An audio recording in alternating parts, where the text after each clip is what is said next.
Sa iba pang balita, pinagkalooban ngayon ng tulong pinansyal ng Davao City ang may 200 pamilyang nasunugan sa nasabing lugar. Yan ang tinutukan namin kasamang si Pengalinho ng Radyo.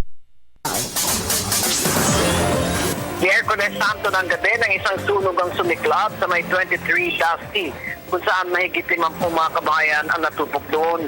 Agad na tinuko ito ni Davao City Mayor Rodrigo Duterte, kung saan dikit-dikit ang mga kabahayan at walang madaanan ng mga truck ng bumbero dahil sa kitid.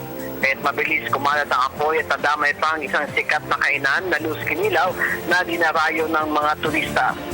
Ayon sa alkalde na pababalikin pa rin ito ang mga pamilyang nasunugan sa lugar, ngunit may kondisyon ito na paunahin muna ang pamahalaan na makapaglagay ng kalsada at nang lumog ito at makadaan malalaking.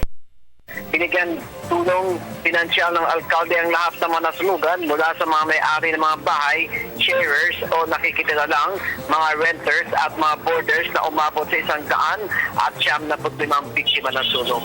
Hindi niya ito papayag na may magtatayo ng bahay sa nasabing lugar hanggat hindi natatapos ang pagsusukat ng City Engineers Office o CEO. Sabay ng babala din sa mga nais na magtayo ng bahay na hindi naman nasunugan dahil hindi rin sila pahihintulutan. Kung matatandaan, noong nakarang taon ay may mahigit 3,000 kabahayan na nasunog malapit sa pinangyarihan.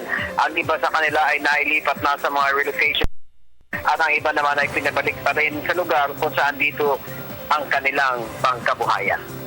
Para sa Telebisyon ng Bayan, Pengalinho, Radyo ng Bayan, Davao.